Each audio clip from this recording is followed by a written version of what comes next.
Allah yang menciptakan manusia menurut peta dan gambarnya. Ada Allah yang maha pengasih. Ada nggak? Tentu maha pengasih. Yang tidak mau manusia ciptakan itu binasa. Tapi dia mau manusia itu kembali kepada dia. Diselamatkan dari dosa dan hukuman. Maka itu Tuhan Allah berjanji akan mengirim sang penyelamat yang akan dilahirkan oleh perempuan.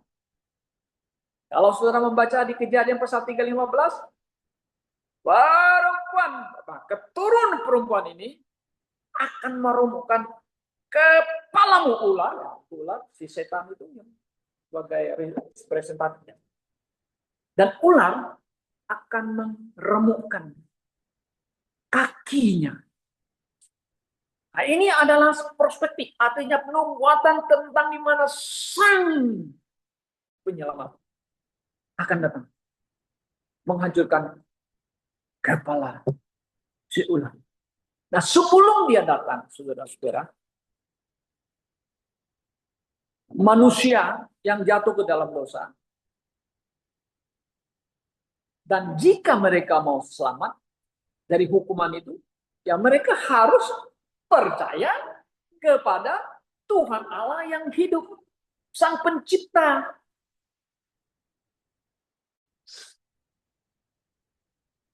Nah, mereka hanya ada beberapa orang saja yang percaya kepada sang pencipta yang hidup dan yang benar dengan membawa korban persembahan. Nah, ini buktinya percaya yang benar loh. Dia harus bawa korban domba.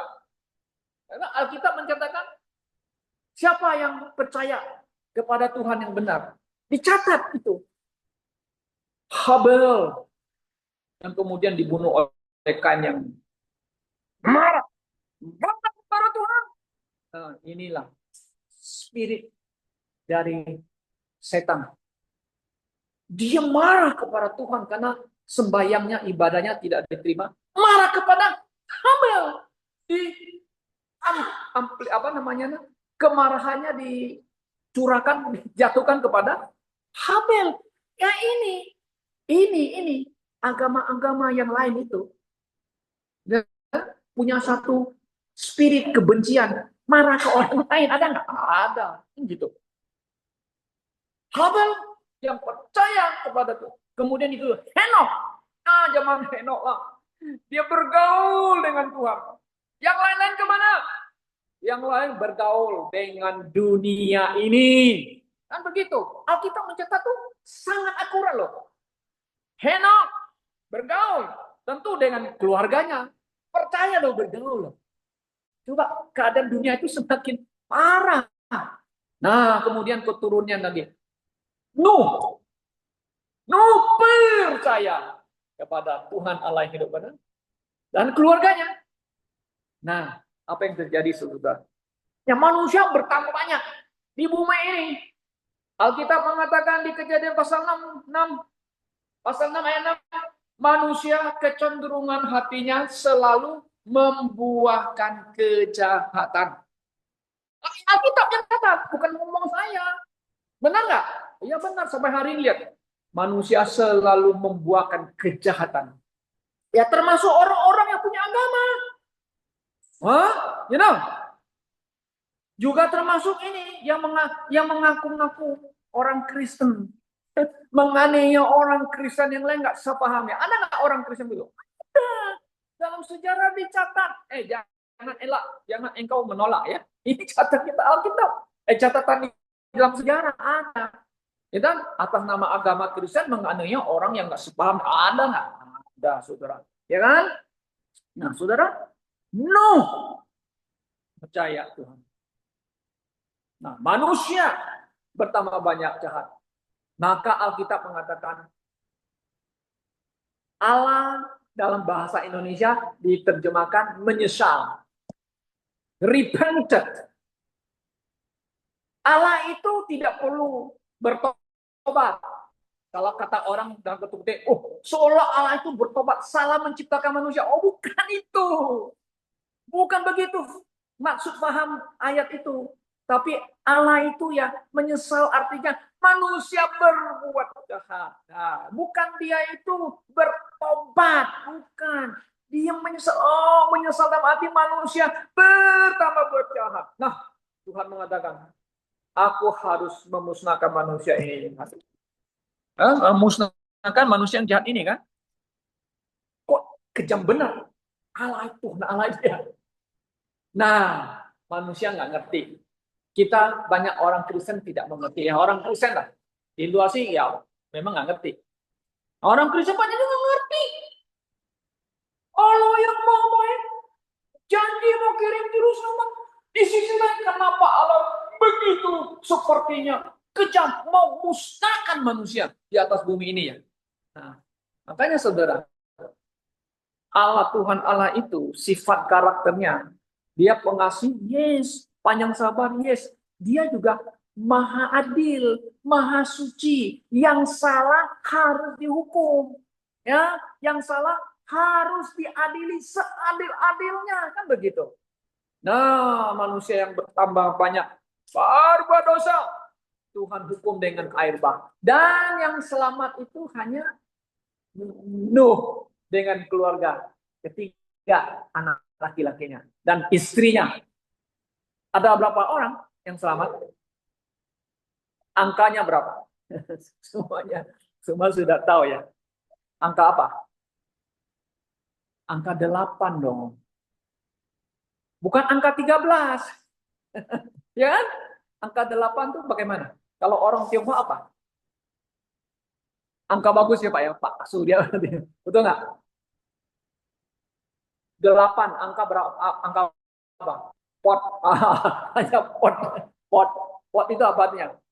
Kaya ya. Oh, kayak hoki ya, tambah lah ya. Apa kalau tambah 9 lagi?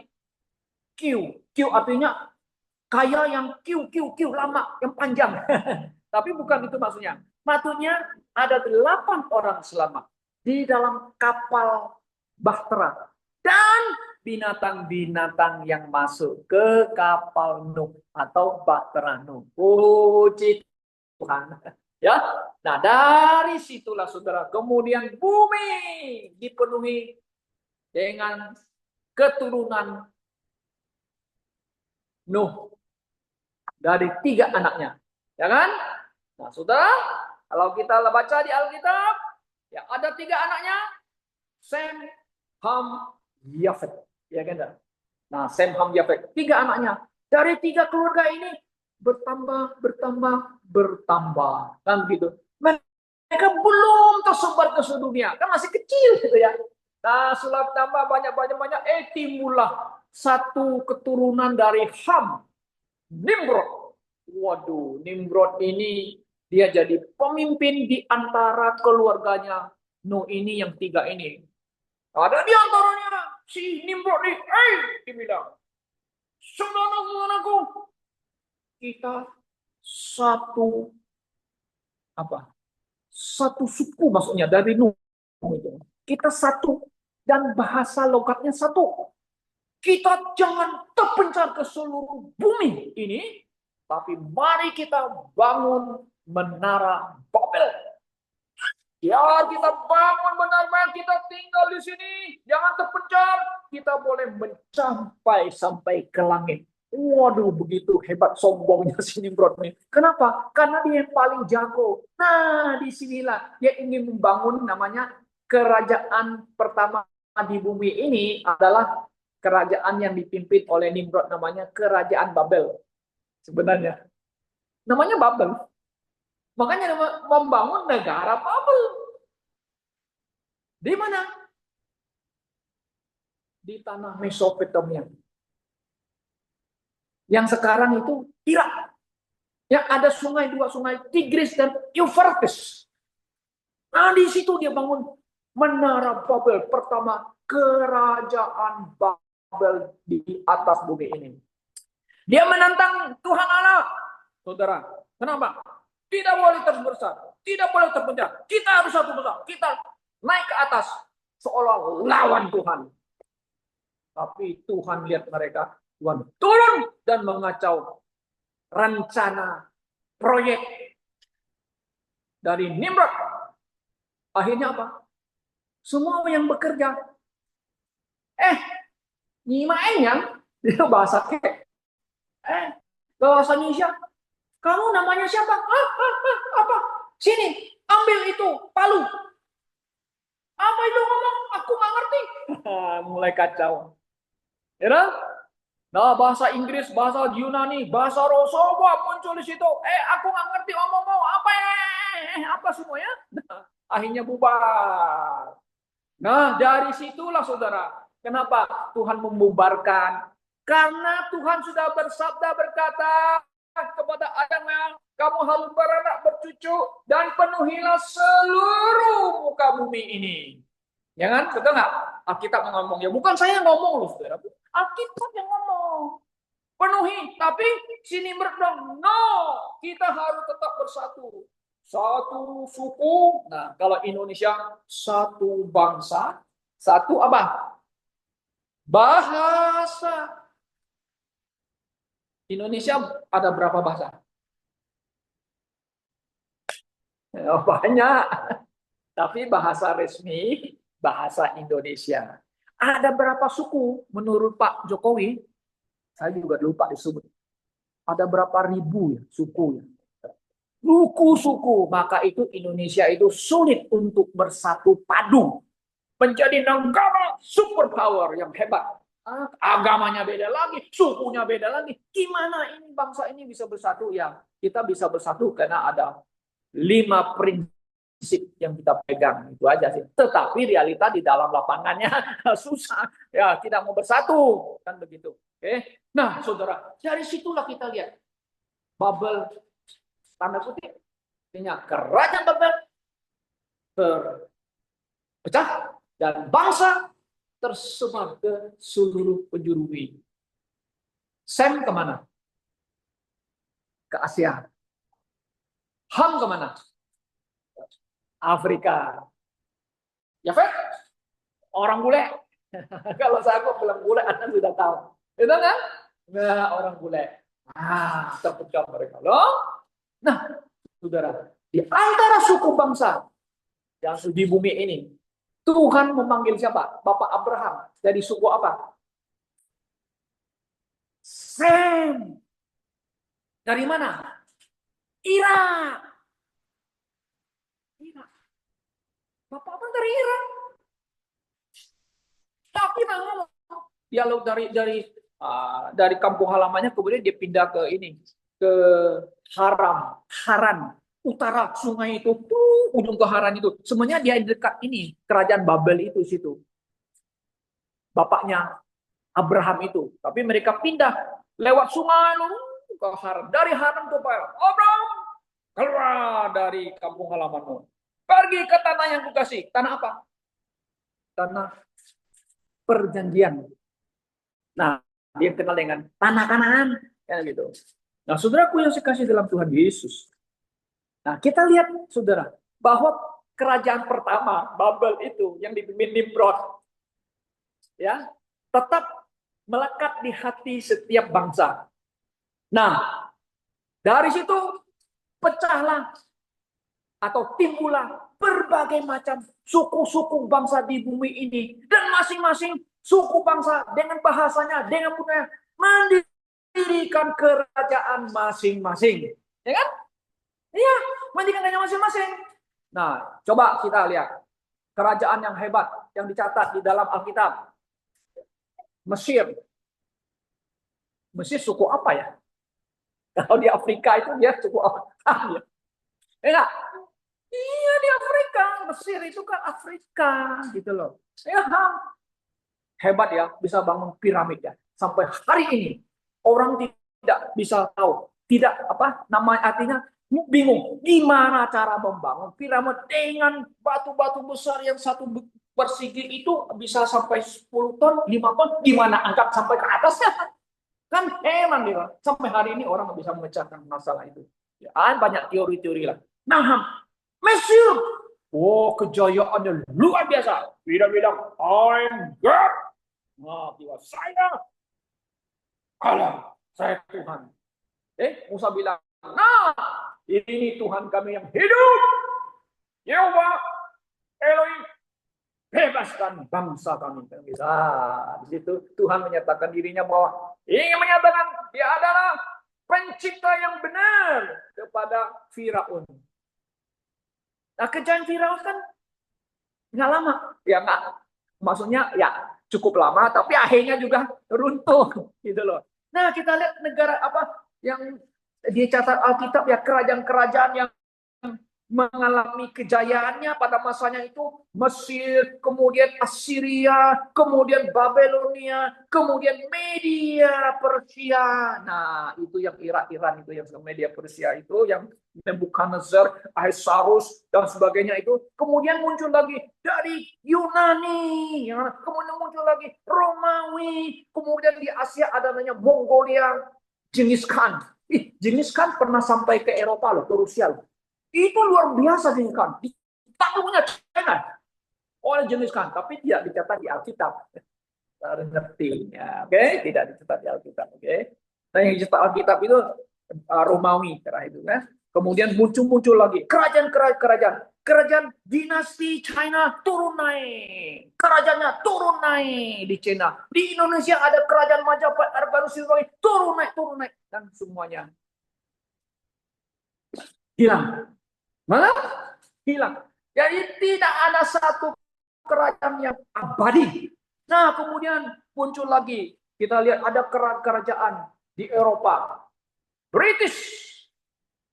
British paling lama. Yang paling lama sebenarnya itu saudara ya.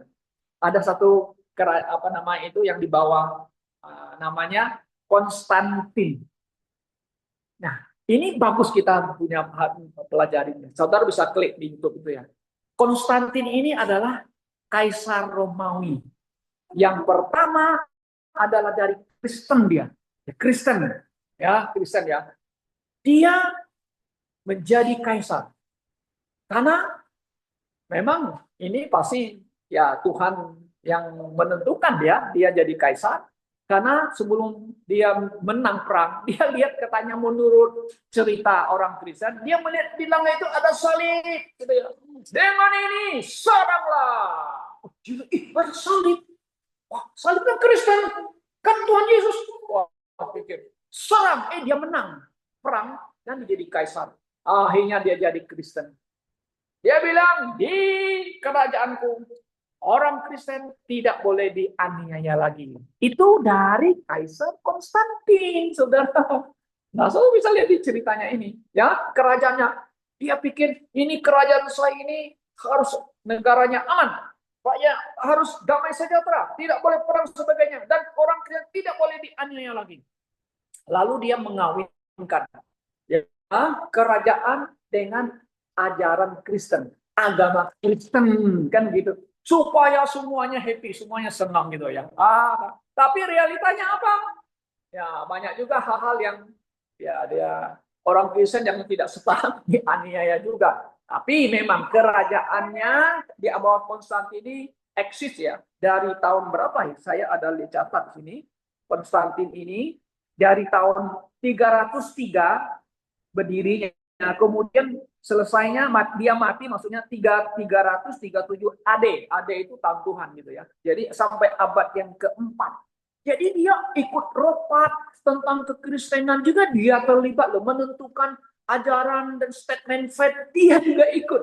Nah, ini di Raja Konstantin ini. Oke. Nah, dari Raja Konstantin sampai ke tahun sekian ya, tahun masuk ke abad ke-15 ya. Berarti dari tahun Konstantinopel itu yang berkedudukan di mana saudara tanah? Tadinya di Bizantium di Italia, pindah ke Konstantin, diganti namanya di itu di Turki, namanya apa?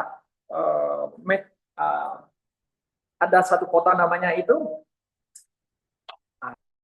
namanya apa ya? Ibu kota Konstantinopel namanya yang sampai sekarang itu dia pindah ke situ, memerintah. Nah, kemudian turun gantilah, dia mati, ganti lagi, mati lagi. Itu kerajaannya ya, bisa sampai 1000 tahun loh. Masuk ke abad 15, setelah itu ditakluk oleh Ottoman dari Turki sendiri. Nah, akhirnya itu Hagia Sophia, gereja katedral terbesar yang didirikan oleh mereka disebut Roman Katolik, karena ditakluk oleh Islam, Ottoman, akhirnya dijadikan masjid sampai hari ini. Jadi begini maksud saya, kerajaan yang muncul-muncul terus berjaya, ada yang 1000 tahun, ada yang 100 tahun, ada yang ya pendek. Ya, kerajaan Yahuda, Daud 40 tahun. Solomon 40 tahun aja. Silih berganti. Ada yang sampai 100 ada yang sampai 300 ada. Nah, Ottoman hampir 400 sekian ya, menguasai tanah Palestina dan agak sedikit Eropa. Tidak lama. Nah, kemudian muncul lagi dari British. British sampai hari ini sudah mungkin hampir 800 atau 900. Nah. Tapi begini, walaupun kerajaan bangun, kerajaan yang berkuasa, kita lihat bahwa semuanya tidak bisa membawakan kedamaian, kesejahteraan, dan dunia ini penuh damai dan sebagainya. Nggak ada satu negara yang bisa menjamin dan memberikan itu kepada umat manusia. Nah, memang ada negara-negara yang muncul yang jaya, yang demokratis. Wah, orang senang tinggal di Eropa, di Amerika kan masa-masanya, tetapi juga terjadi perang. Eropa perang pertama, perang kedua, dan Amerika terlibat, yes terlibat. Mati berjuta-juta orang. Nah, sampai hari ini kita lihat negara-negara maju Amerika terjadi juga kekacauan. Dan sekarang punya terjadi perang antara Israel dan Iran. Nah, Iran dulu, sebelum Iran Republik Islamik Iran ini menguasai Iran, itu dulu namanya Persia. Dipimpin oleh dinasti Shah Iran, kita bilang. Dinasti Shah. Nah, kemudian digulingkan oleh Ayatollah Khomeini. Tahun 79. Itu 79 saya masih SMA. Kelas 2 atau kelas berapa sama semuanya. Kita masih di Pontianak. Kita pernah dengar beritanya. Masa Iran diturunkan oleh Khomeini. Dia mendarat di Iran. Kita ada lihat foto-fotonya. Dulu foto kita, Dulu di TV ini itu masih hitam putih. 79. Betul nggak ya? Siapa masih ingat kalau tahun 70-an itu TV itu masih hitam putih ya? Hitam putih. Ya, Mai. Masih ada nonton TV itu di sebelah tetangga. Iya, dulu kita belum bisa beli katanya. Yang punya duit baru bisa beli katanya. Niti, oh TV-nya gitu. Tapi hitam putih. Jadi saudara-saudara, jadi ditaklukkan oleh Ayatollah Khomeini. Lalu dibangunlah namanya ya ini Republik Islami Iran itu di bawah kekuasaan Ayatollah Khomeini dengan syariat-syariat Islamnya sampai hari ini. Nah, sekarang berperang. Lihat, mereka sudah menguasai Iran itu 46 tahun. Nah, sekarang perang. Jadi begini, tidak ada satu negara yang menjaminkan negaranya atau bangsa lain itu supaya damai sejahtera diatur. Nggak ada. Sama sekali nggak ada. Ya, apakah Amerika yang begitu superpower bisa menjamin dunia ini aman tentram? Juga nggak bisa. Apakah China yang sekarang sudah mulai kemajuan kemakmurannya, apakah dia bisa menjamin kemakmuran? Nanti kita lihat waktunya. Betul? Nah, jadi saudaraku yang saya kasih dalam Tuhan, bahwa tidak ada satu negara yang abadi, ya. Tidak ada satu negara yang bisa menjaminkan keamanan bagi rakyatnya dan bagi bangsa atau bangsa-bangsa di bumi ini. Enggak ada.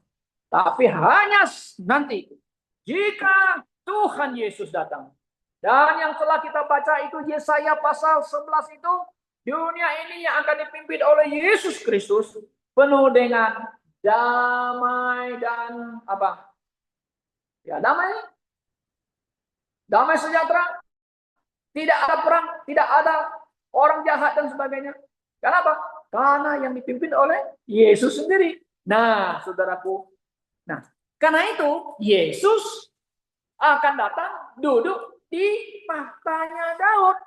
Menjadi raja orang Yahudi dan raja di atas segala raja. Dan dia akan memimpin dunia ini penuh dengan damai sejahtera.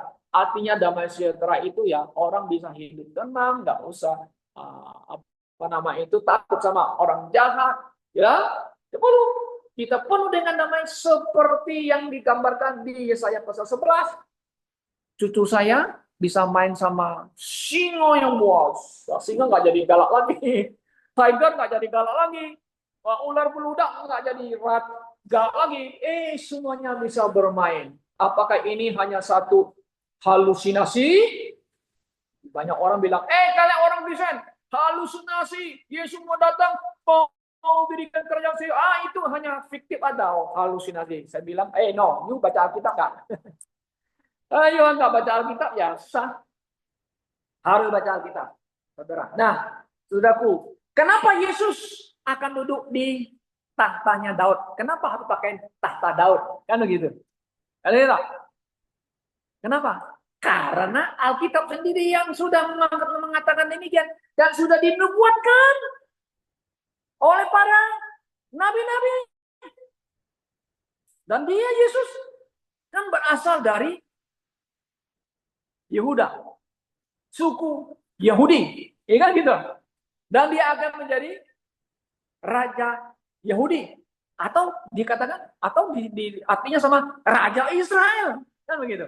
Nah, jadi ada ayat-ayat saudara, bukan hanya saya ngomong-ngomong, ya. Ada ayat firman Tuhan. Saudara bisa baca di 2 Samuel pasal 7, 12 ayat 12. Nah, saudara, kita lihat, kita baca kembali ya. Mari kita lihat 2 Samuel pasal 7 ayat 12, 13 dan juga yang 16. Kita tidak baca semuanya ya saudara ya. Nah, saya akan baca ayat 16 saja. Keluarga dan kerajaanmu akan kokoh untuk selama-lamanya di hadapanku. Tatamu akan kokoh untuk selama-lamanya. Siapa yang akan duduk di situ selamanya? Ya anaknya Daud. Orang nah, anaknya Daud Salomo. Betul. Saya mau tanya. Salomo berapa tahun menjadi raja? Rajanya peace, damai. Sesuai dengan namanya. Hanya 40 tahun. Seperti ayahnya, Daud memerintah hanya 40 tahun. Setelah itu, ganti yang lain kacau. Ganti yang lain kacau. Ganti yang lain kacau. Ada yang berapa minggu, bulan, jatuh lagi. Ada yang serak berapa tahun, tumbang lagi. Kenapa? Karena mereka tidak mengandalkan Tuhan. Kan begitu. Nah, jadi ini ayat ini jelas. Jadi kerajaannya akan selama-lamanya. Kerajaan keturunan anaknya akan memerintah di tahtanya selama-lamanya. Sekarang mereka anaknya mana? Ada selama-lamanya nggak? Nggak ada. Jadi ini adalah nubuatan tentang siapa? Anaknya.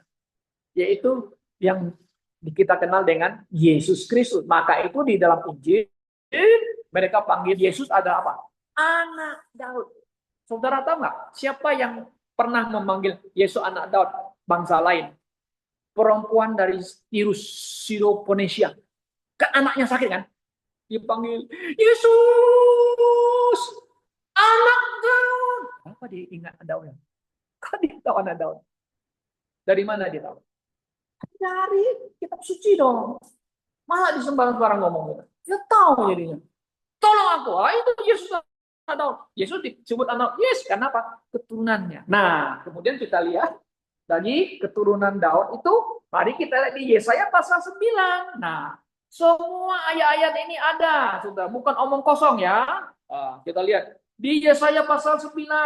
Saudara baca 5-6. Nah, ini ayat ini sama bahasa Inggris agak beda sedikit. Oke, kita baca yang yang ayat 5. Sebab seorang anak telah lahir untuk kita, seorang putra telah diberikan untuk kita. Lambang pemerintahan ada di bahunya. Nah, dia kan pemerintahan, dia akan menguasai.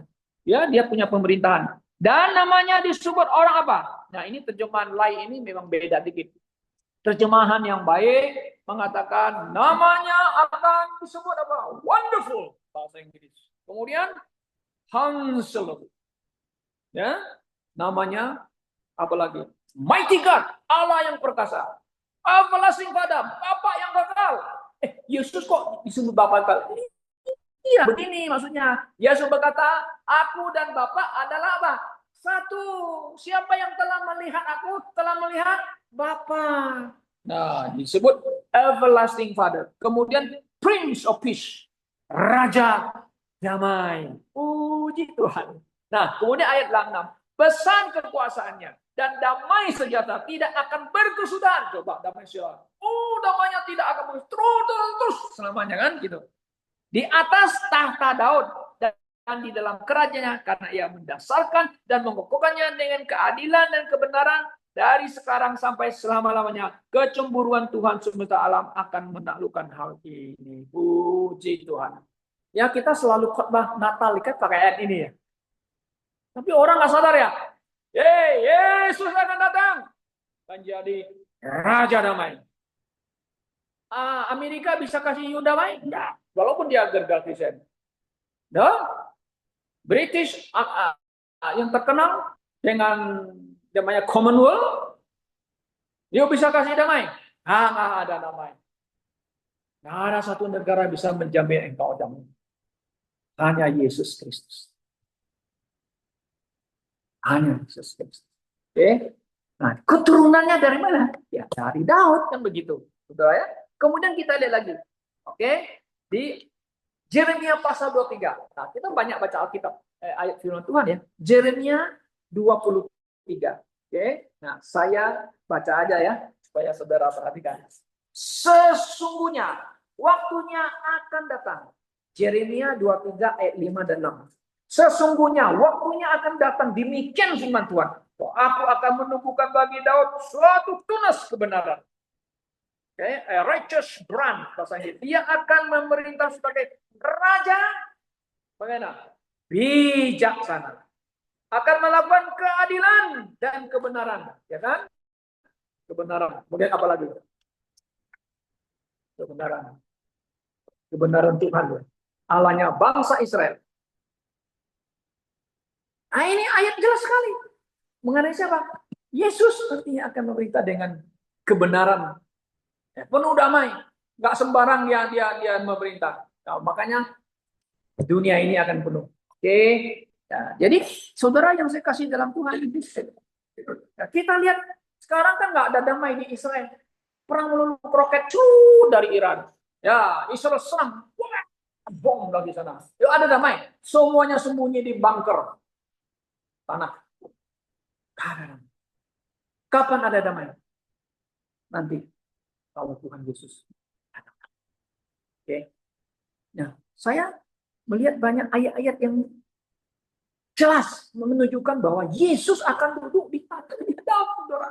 Nah, kemudian kita baca lagi, kita lihat lagi di itu yang kita baca tadi di Lukas, saudara lihat. Di Lukas 1:3, Lukas pasal 1 ayat 32, 33. Kan malaikat kasih tahu sama Maria kan, kamu akan mengandung dan kamu akan melahirkan seorang putra. Engkau harus kasih namanya Yesus. Nah, begitulah. Nah, Yesus ini ya dia akan duduk di tatanya leluhurnya Daud. Kenapa? Malaikat datang kepada Maria dan Yusuf. Karena Yusuf dan Maria itu berasal dari keturunannya Raja Daud.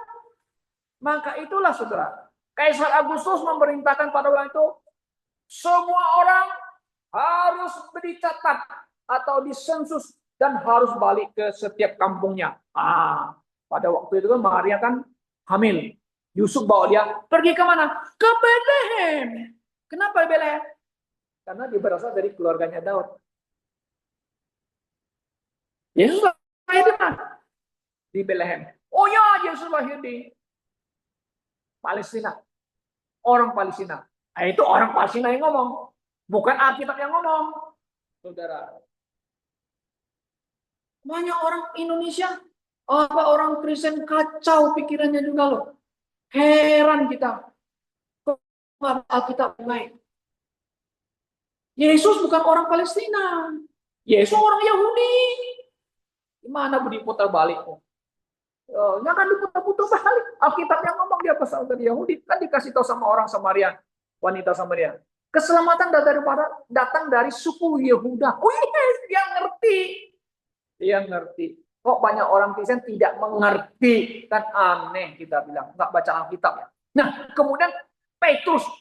Waktu di Roh dia khotbah. Wah, semua orang datang. Ya, bukan datang. Dia khotbah. Begitu banyak orang di Yerusalem. Di Kisah Para Rasul 2 ayat 29-30. Dia bilang, "Tuan-tuan," katanya ya, "dan saudara-saudara, biarlah aku berbicara dengan terus terang." Nah, terus terang bukan mengibul-ngibul orang ya. "Kepadamu tentang bapak leluhur Daud." Nah, bapak leluhur Daud itu, yang Daud itu bapak leluhurnya orang Yahudi itu, bahwa ia telah mati dan kuburannya sampai hari ini kuburannya ada bersama-sama dengan kita. Betul, masih ada kuburan semenjak sampai di zamannya para rasul masih ada. Nah, kuburan Yahudi itu. Oleh karena itu, sebagai seorang nabi, ia mengatakan bahwa Elohim, bahwa Allah telah bersumpah kepada janji, sumpah kepadanya bahwa dari buah keturunannya menurut daging ia akan membangkitkan Kristus untuk duduk di mana? Di tahtanya. Ya, gitu. Yesus keturunan Daud dan dia akan duduk di tahta Daud. Siapa yang ngomong? Petrus yang ngomong. Dia khotbah kepada pendengar-pendengar, untuk khususnya orang-orang Yahudi itu yang ada di kota Yerusalem. Oke. Saudara yang saya kasih dalam Tuhan Yesus. Dan Paulus sendiri juga mengatakan di 1 Timotius 6:13, dia akan menjadi raja. Segala raja. Tuhan segala Tuhan. Kemudian dikonfirmasi lagi oleh Yohanes. Waktu dia di Patmos, dia tulis firman Tuhan yang dia dapatkan wahyu dari Yesus Kristus. Nah, di Wahyu 19:16, Yesus akan menjadi raja segala raja dan Tuhan atas segala Tuhan. Nah, semua rasul itu percaya, semua rasul itu tahu Yesus akan datang menjadi raja dan mendirikan apa? Kerajaan 1000 tahun di atas bumi ini. Orang Kristen, kenapa Anda nggak percaya? Saatnya percayalah kepada firman Tuhan. Jangan engkau nggak percaya. Saya percaya. Yesus akan datang mendirikan kerajaan Tuhan. Apakah Anda, saudara, telah menerima Yesus yang dicatat di Alkitab? Jangan salah percaya. Karena ada Yesus yang lain, kata Paulus. Di 2 Korintus pasal 11. Ada Yesus lain. Ada Injil lain. Dan ada roh lain. Jangan engkau salah percaya. Oke. Saatnya percayalah kepada Yesus yang ditulis di Alkitab, yang dinubuatkan oleh para nabi perjanjian lama, bahwa dia Yesus Mesias Juru Selamat telah datang mati di salib untuk menebus dosa manusia, berdosa Anda dan juga dosa saya. Jika Anda percaya dengan hatimu dan mengaku dengan mulut Yesus adalah Tuhan, engkau akan diselamatkan. So simple. Percayalah kepada Yesus, engkau akan diselamatkan. Saudara yang saya kasih dalam Tuhan Yesus. Sebagai orang Kristen, orang percaya, kita di zaman akhir ini, sekarang saatnya sedang berperang, tanda kutip, perang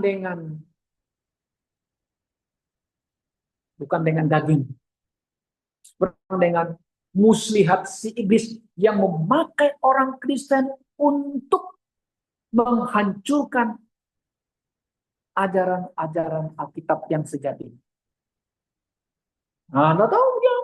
Banyak orang Kristen tidak percaya Yesus adalah Allah. Tidak percaya Yesus bangkit dengan tubuh yang mulia. Yesus bangkit secara roh. Dan itu kita lawan mereka. Tidak percaya Yesus akan datang lagi. Jadi raja orang Yahudi. Banyak orang nggak suka. Saudara, kita sebagai Bible believers, kita ini adalah milik Kristus, tebusan Kristus, kita miliknya. Dan Yesus akan menjadi raja. Hidup di tahta Anda. Anda percaya? Saya percaya. Kiranya Tuhan menolong kita dan memberkati kita semuanya. Amin. Mari kita berdoa.